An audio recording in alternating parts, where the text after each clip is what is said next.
নির্বাচনের জন্য অর্থ যা বরাদ্দ দেওয়া হয়েছে এবং নির্বাচনে অর্থ যা দেওয়া হয় সেটা কোনো আমরা কার্পণ্য করব না।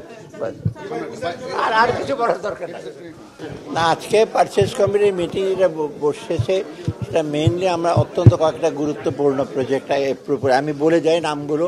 অন্য একটা হলো আপনার চট্টগ্রাম বন্দরে কন্টেইনার হ্যান্ডলিং করার জন্য একটা আমাদের ইস্যু আছে, সেটা আমরা করছি, কারণ কন্টেইনার হ্যান্ডলিংয়ের ব্যাপারে একটু ইস্যু হচ্ছে।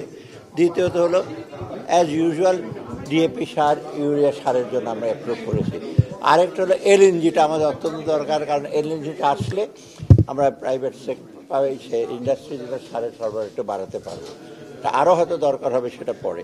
তারপরে আপনার প্রাইমারি স্কুলের 23টা প্রাইমারি স্কুলটা রিনোভেট করা এবং ওটা ডিজাস্টার ম্যানেজমেন্টের জন্য শেল্টার হিসেবে ব্যবহার করা হবে, ওটাই ইম্পর্টেন্ট।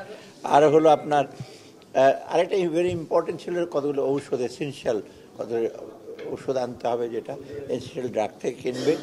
আর মোটামুটি এই ছিল আমাদের ইসে। আর কয়েকটা নৌযান প্রকিউর করতে হবে। নৌযান মানে যেগুলো আপনার ফিডার ভেসেল টেসেল সেইগুলোর জন্য। অর্থাৎ মোটামুটি আপনারা দেখছেন একটু বৈচিত্র্যময় কতগুলো অর্ডার। হ্যাঁ, এলএনজিটা বলেছে তো, এলএনজিতে বেশি,